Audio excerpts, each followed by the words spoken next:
নমস্কার বন্ধুরা, সাত কথা বাই সেজুতি চ্যানেলের নতুন আরেকটি ভিডিওতে তোমাদের সকলকেই স্বাগতম। আজ আমি তোমাদের মাঝে শেয়ার করতে চলেছি ভেটকি মাছের পাতুরি রেসিপি। বন্ধুরা, এই ভেটকি মাছের পাতুরি রেসিপিটা দুইভাবে করা যায়। আজ আমি তোমাদের মাঝে যেভাবে এই রেসিপিটা শেয়ার করব, তোমরা একবার হলেও এই রেসিপিটা ফলো করে বাসায় অবশ্যই বানাবে। এই মাছের পাতুরি রেসিপিটা এতই ভালো হয় যে একবার যে এটা ট্রাই করবে সে বারবার এটা খেতে চাইবে। এই রান্নাটা করতে কিন্তু খুবই সামান্য তেল প্রয়োজন হয়, তাই এটা কিন্তু অনেকটা স্বাস্থ্যকর খাবারও বলা যায়। তাই বন্ধুরা, আজকের এই ভিডিওটি স্কিপ না করে শুরু থেকে শেষ পর্যন্ত দেখে যাও। আশা রাখছি ভিডিওটি তোমাদের খুবই ভালো লাগবে। তাহলে চলো বন্ধুরা, আজকের এই দুর্দান্ত রেসিপির ভিডিওটি শুরু করা যাক। আমি প্রথমে এখানে একটা গামলা নিয়ে নিয়েছি। এখন এতে দিয়ে দেব সামান্য একটু জল। আমি এখানে প্রায় 1 মগের মতো জলটা ব্যবহার করে নিয়েছি। এখন এই জলের মধ্যে আমি দিয়ে দিচ্ছি সামান্য একটু লবণ। এখানে এই লবণটা দেওয়ার ফলে মাছে কিন্তু লবণটা খুবই ভালোভাবে ঢুকবে। তারপর আমি এখানে দিয়ে দিচ্ছি 1 চামচের মতো ভিনেগার। আমি এখন ভিনেগার ও লবণটা জলের সাথে খুব সুন্দরভাবে মিশিয়ে নেব। জলটা 2 থেকে 3 মিনিট সামান্য একটু নাড়া দেওয়ার ফলে জলের সাথে কিন্তু লবণ ও ভিনেগারটা খুব সুন্দরভাবে মিশে যাবে। প্রায় 2 মিনিট পর দেখো বন্ধুরা, লবণ আর ভিনেগারটা কিন্তু জলের সাথে খুব সুন্দরভাবে মেশানো হয়ে গিয়েছে। তাই এখন আমি আগে থেকে ভেটকি মাছের টুকরোগুলো খুব সুন্দর করে ধুয়ে রেখেছিলাম, এগুলো আমি এখন এই জলের মধ্যে কিছুক্ষণের জন্য ভিজিয়ে রাখবো। আমি মাছগুলো প্রায় আধা ঘন্টার মতো ভিজিয়ে রাখবো। তোমাদের যদি সময় খুবই কম থাকে তাহলে তোমরা 15 মিনিট কি 10 মিনিটের মতো ভিজিয়ে রাখতে পারো। কিন্তু বন্ধুরা, এই জলে তোমরা মাছটাকে যত সময় ধরে ভিজিয়ে রাখবে ততই কিন্তু ভালো এর ভিতরে লবণটা ঢুকবে। চেষ্টা করবে একটু বেশি সময় ধরেই এটা রাখার। প্রায় 30 মিনিট পর চলো বন্ধুরা দেখা যাক মাছগুলোর কীরকম অবস্থা হলো। প্রায় 30 মিনিট পর চলো বন্ধুরা মাছগুলোকে এখন দেখে নেই। মাছগুলো কিন্তু খুব সুন্দর নরম হয়েছে আর এর ভিতরেও লবণটা মনে হয় খুবই ভালোভাবে ঢুকে গিয়েছে। এখন আমি ভিনেগার ও লবণ মেশানো জলটাকে ফেলে দিয়ে মাছটাকে 2 বারের মতো খুব সুন্দর করে ধুয়ে নেব। বন্ধুরা, তোমরা অবশ্যই খেয়াল রাখবে মাছ থেকে যেন কোনো রকম জল না বের হয়। মাছটা থেকে জলটা যেন খুব সুন্দরভাবে ঝরে যায়। আমি এখন একটা বাটা মশলা তৈরি করে নেব। আমি এখানে শিলনোড়ার মধ্যে দিয়ে দেব হচ্ছে সাদা সর্ষে। আমি এখানে 2 রকমেরই সর্ষে ব্যবহার করব, কালো সর্ষে ও সাদা সর্ষে। এখানে সাদা সর্ষে ব্যবহার করব 4 চামচের মতো, আর কালো সর্ষে দেব আমি প্রায় 3 চামচের মতো। সর্ষের মধ্যে দিয়ে দেব সামান্য একটু লবণ। লবণের পর আমি এখানে দিয়ে দিচ্ছি সামান্য একটু হলুদের গুঁড়ো। আমি সর্ষে বাটার সময় এর মধ্যে সামান্য কয়েকটা একটু কাঁচামরিচও দিয়ে নেই। এতে করে সর্ষেটা বাটার সময় সর্ষের ঝাঁঝটা কিন্তু খুবই ভালো আসে। আর বন্ধুরা, সর্ষে দিয়ে কোনো কিছু রান্না করার সময় সর্ষেটা যদি খুবই ঝাঁঝালো হয় তখন কিন্তু সেটা খেতে খুবই দারুণ লাগে। আমি এখন সর্ষের উপর দিয়ে হালকা একটু জল দিয়ে এই সর্ষে বাটাটা খুব সুন্দর করে বেটে নেব। আজকের এই রেসিপির আসল স্বাদ পেতে হলে কিন্তু এই সর্ষের পেস্টটা কিন্তু শিলনোড়াই করতে হবে, কারণ ব্লেন্ডারে তৈরি করা সর্ষের পেস্টটা থেকে কিন্তু সর্ষের তেমন ঝাঁঝ বেরো হয় না, যতটা ঝাঁঝ বেরো হয় এটা শিলনোড়ায় বেটে নিলে। বন্ধুরা, আমি কিন্তু খুব সুন্দর করে সর্ষেটাকে বেটে নিচ্ছি। আমার সর্ষে বাটাটা হয়ে গিয়েছে, তোমরা দেখতেই পাচ্ছ আমি সর্ষেটা কত সুন্দর করে বেটে নিয়েছি। এখন আমি এটাকে একটা বাটিতে তুলে ফেলবো। দেখো বন্ধুরা, আমার সর্ষে বাটাতে কিন্তু কোনো দানা নেই, আমি সর্ষেটা কিন্তু খুব সুন্দর করে বেটে নিয়েছি। এখন আমি এই সর্ষে বাটাকে এক সাইডে রেখে মাছে এক এক করে মশলাগুলোকে খুব সুন্দর করে দিয়ে নেব। প্রথমেই দিচ্ছি পরিমাণ মতো লবণ। তোমরা এখানে লবণের পরিমাণটা একটু সামান্যই রাখবে, কারণ মাছটা কিন্তু লবণ জলে অনেকক্ষণ ভেজানো ছিল। এরপর আমি এখানে দিয়ে দিব সামান্য একটু হলুদের গুঁড়ো। ভেটকি পাতুরিটা অলমোস্ট সাদাই হয়, তাই আমি এর মধ্যে হলুদের পরিমাণও কিন্তু খুবই সামান্য রাখছি। এই রান্নার কালারটা খুব ভালো আসার জন্য আমি এখানে দিচ্ছি সামান্য একটু মরিচের গুঁড়ো। তোমরা চাইলে মরিচের গুঁড়ো দিতেও পারো, আবার অনেকে এটাকে অ্যাভয়েডও করতে পারো। এরপর আমি এতে দিচ্ছি আধা চামচের মতো ধনে গুঁড়ো, আধা চামচের মতো জিরে গুঁড়ো। এগুলো দেওয়ার পর আমি এখানে 1 চামচের মতো আদা বাটা দিয়ে নিচ্ছি। এরপর ঝালের জন্য আমি এখানে দিয়ে দিচ্ছি 1 চামচের মতো কাঁচামরিচ বাটা। তোমরা যে যেরকম ঝাল খেতে পছন্দ করো সেই অনুযায়ী তোমরা কাঁচামরিচটা এখানে ব্যবহার করবে। এখন আমি এর মধ্যে দিয়ে দিচ্ছি কাজু বাদাম ও পোস্তদানা বাটা। কাজু বাদাম ও পোস্তদানা বাটা একসাথেই পেস্ট করে নিয়েছি। এরপর আমি এখানে দিয়ে দিয়েছি 1 চামচের মতো নারকেল বাটা। নারকেল বাটাটা দেওয়ার পর আমি এখানে সর্ষে বাটার যে পেস্টটা তৈরি করে রেখেছিলাম সেটা এর মধ্যে দিয়ে দিচ্ছি। এখন এই সব মশলাগুলোকে আমি একসাথে মাছের সাথে খুব সুন্দর করে মিশিয়ে নেব। এই মশলাগুলো দিয়ে মাছটাকে খুব সুন্দর করে ম্যারিনেট করে নেব। তা খুব সুন্দরভাবে ম্যারিনেট করে আমি মাছটাকে প্রায় আধা ঘন্টার মতো আরও কিছুক্ষণ রেখে দেব। এতে করে মাছের ভিতর সব মশলাগুলো খুব সুন্দর করে ঢুকে যাবে। তোমরা এখানে নারকেল বাটাটা অবশ্যই দেওয়ার চেষ্টা করবে। নারকেল বাটাটা দেওয়ার ফলে পাতুরিটা কিন্তু হালকা একটু মিষ্টি মিষ্টি হয় খেতে। এটা পাতুরির স্বাদটাকে একদম দুর্দান্ত করে তোলে।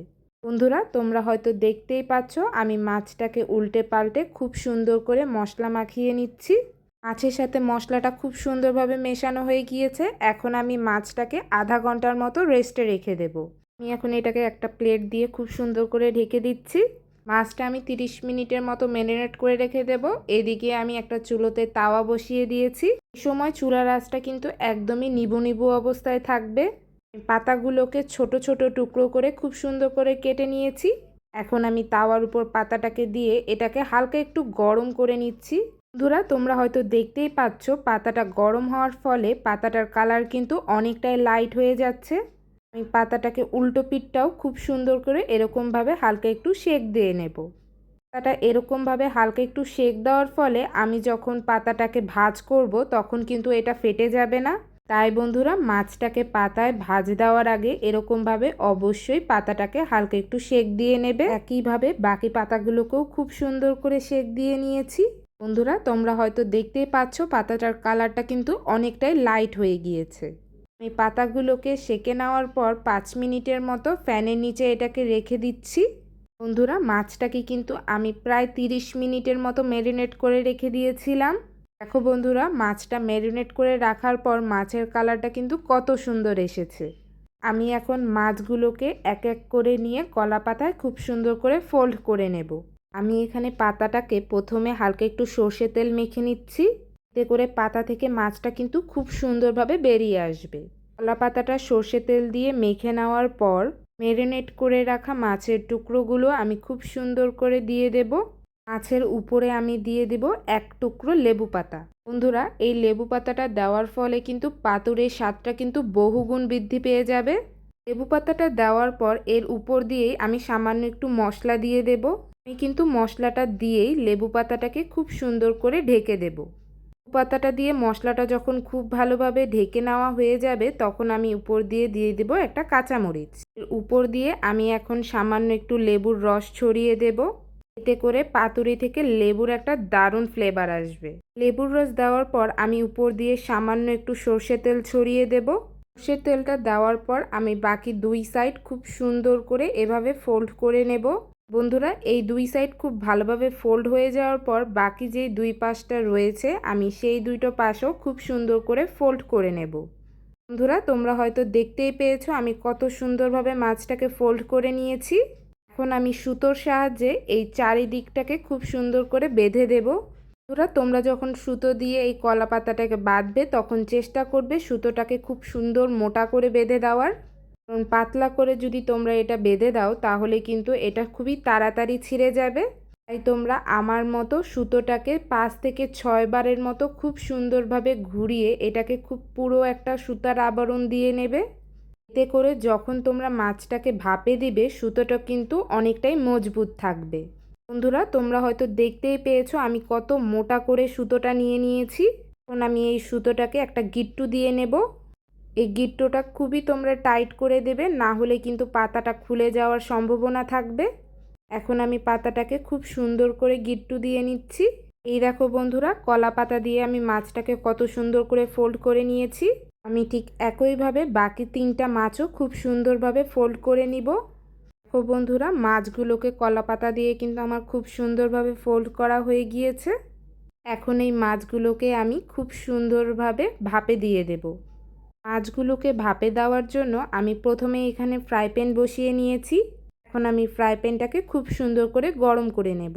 ফ্রাই প্যানটা যখন খুব ভালোভাবে গরম হয়ে যাবে তখন আমি সামান্য একটু সর্ষে তেল খুব সুন্দর করে ব্রাশ করে নেব।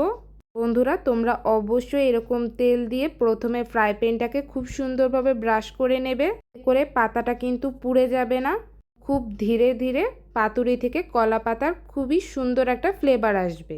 বন্ধুরা তোমরা হয়তো দেখতেই পাচ্ছ আমি চতুর্দিক দিয়ে সর্ষে তেলটা খুব সুন্দরভাবে ব্রাশ করে নিচ্ছি। ফ্রাই প্যানের চতুর্দিকে সর্ষের তেল দিয়ে ব্রাশ করে নেওয়ার পর এখন আমি মাছগুলোকে খুব সুন্দর করে দিয়ে নিচ্ছি। বন্ধুরা তোমরা এই সময় চুলার আঁচটাকে মিডিয়াম রাখবে, খুব বেশি হাই আছে এই পাতুরিটা তোমরা করতে যাবে না, এতে করে কিন্তু পাতুরির পাতাগুলো খুবই পুড়ে যাবে এবং পাতাগুলো পুড়ে যাওয়ার ফলে কিন্তু ভিতরের মাছটা কাঁচা থেকে যাবে। তোমরা অবশ্যই খেয়াল রাখবে তোমাদের চুলার আঁচটা যেন মাঝারি থাকে। বন্ধুরা আমি খুব সুন্দর করে মাছের টুকরোগুলো কিন্তু বসিয়ে দিয়েছি। আমি এটাকে প্রায় 15 মিনিটের মতো ঢেকে রাখবো। প্রায় 15 মিনিট পর চলো বন্ধুরা এখন আমরা পাতাগুলোকে উল্টে দেই। বন্ধুরা তোমরা হয়তো দেখতেই পাচ্ছ পাতাগুলোর কালার কিন্তু খুবই সুন্দর এসেছে। আমার পাতাগুলো কিন্তু খুব বেশি পুড়ে যায়নি। পাতাগুলো যেন পুড়ে না যায় সেজন্যই আমি প্রথমে ফ্রাই প্যানটাকে খুব সুন্দরভাবে তেল দিয়ে ব্রাশ করে নিয়েছি। এখন আমি সব মাছগুলোকেই খুব সুন্দর করে উল্টে দেব। বন্ধুরা আমার রান্নার চ্যানেলে কিন্তু তোমরা পাতুরি রান্নার পাশাপাশি অনেক দুর্দান্ত সকল রেসিপি পেয়ে যাবে। এগুলো তোমরা ঘরে বসে খুবই কম সময় তৈরি করে ফেলতে পারবে এবং এর স্বাদ কিন্তু একদমই রেস্টুরেন্ট স্টাইলের মতো হবে। আমার চ্যানেলের রেসিপি ফলো করে তোমরা যদি তোমাদের ভাষায় কোনো রেসিপি ট্রাই করো এর স্বাদ কিন্তু একদমই তোমরা রেস্টুরেন্টের মতো পাবে। আর বন্ধুরা আমি কিন্তু আমার রান্নার চ্যানেলের রেসিপির পাশাপাশি তোমাদের মাঝে অনেক ট্রিক্স শেয়ার করে থাকি, আর সে সকল ট্রিক্স তোমাদের সেই রান্নাগুলোকে পারফেক্টভাবে রান্না করতে অবশ্যই হেল্প করে থাকে। বন্ধুরা তোমরাও যদি আমার সে সকল ট্রিক্স জানতে চাও তাহলে কিন্তু এক্ষুনি আমার চ্যানেলটিকে সাবস্ক্রাইব করে নিতে হবে। এতে করে আমি যখনই তোমাদের মাঝে কোনো দুর্দান্ত রেসিপি শেয়ার করব তার নোটিফিকেশন কিন্তু সবার প্রথমে তোমার ফোনেই আসবে। তাহলে বন্ধুরা তোমাদের মধ্যে যারা যারা এখনও আমার চ্যানেলটিকে সাবস্ক্রাইব করোনি তারা শীঘ্রই আমার চ্যানেলটিকে সাবস্ক্রাইব করে ফেলো। এতে করে তোমরা খুব সহজেই কিন্তু আমার ফ্যামিলির সদস্য হয়ে যাবে। বন্ধুরা তোমরা হয়তো দেখতেই পেয়েছো আমি মাছগুলোকে খুব সুন্দর করে উল্টে দিয়েছি। আমি এখন আরও 15 মিনিটের মতো এটাকে ঢেকে রাখবো যাতে এর অন্য সাইডটাও খুব সুন্দরভাবে হয়ে যায়। আরও 15 মিনিট পর চলো বন্ধুরা এখন আমরা এই পিঠটাকেও খুব সুন্দর করে উল্টে দেই। বন্ধুরা তোমরা হয়তো ভিডিওতে অবশ্যই লক্ষ্য করেছো মাছগুলো কিন্তু আমার খুব দারুণভাবে ফুলে উঠেছে। এখন আমি এগুলোকেও উল্টে দিচ্ছি। পাতুরির রেসিপিটা তৈরি করার সময় কলা পাতাটা যত ভালোভাবে পুড়ে যাবে পাতুরিটা থেকে কিন্তু কলা পাতার দারুণ একটা ফ্লেভার আসবে। বন্ধুরা তোমরা হয়তো লক্ষ্য করেছো আমার কলা পাতাটা কিন্তু খুব সুন্দরভাবে পুড়ে গিয়েছে। তোমাদের কাছে এই পাতুরির কালারটা কেমন লাগছে সেটা কিন্তু অবশ্যই আমাকে কমেন্টের মাধ্যমে জানাবে। তোমাদের মধ্যে কারা কারা পাতুরি খেতে পছন্দ করো সেটাও কিন্তু আমাকে অবশ্যই জানাবে। তোমাদের মধ্যে কেউ যদি পাতুরি রেসিপিটা অন্য মাছের খেয়ে থাকো তাহলে সেটাও কিন্তু আমাকে জানাতে পারো কমেন্টের মাধ্যমে। বন্ধুরা আমার পাতুরিটা তৈরি হয়ে গিয়েছে, এখন আমি পাতুরিগুলোকে খুব সুন্দর করে তুলে ফেলবো। বন্ধুরা তোমরা হয়তো লক্ষ্যই করেছো আমার পাতুরিটা তৈরি করতে কিন্তু খুব বেশি সময় লাগেনি, এটা কিন্তু খুব জলদিই হয়ে যায়। তাই তোমরা আজকের এই ভিডিওটি ফলো করে একবার হলেও বাসায় এই রেসিপিটা ট্রাই করবে। আমি বাজি ধরে বলতে পারি যে এই পাতুরির প্রেমে পড়তে তুমি কিন্তু বাধ্য।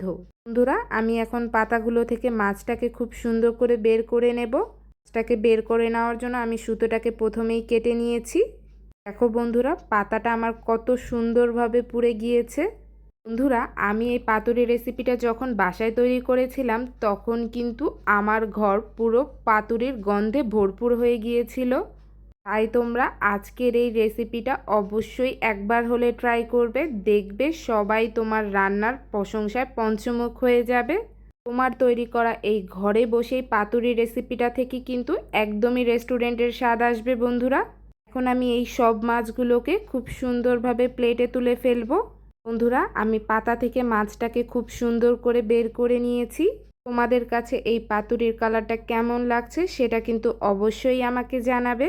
আজকের এই ভিডিওটি যদি তোমাদের ভালো লেগে থাকে তাহলে ভিডিওটিকে অবশ্যই একটি লাইক করে দেবে, আর লাইকের পাশাপাশি আমার চ্যানেলটিকে সাবস্ক্রাইব করে এভাবেই আমার পাশে থাকবে।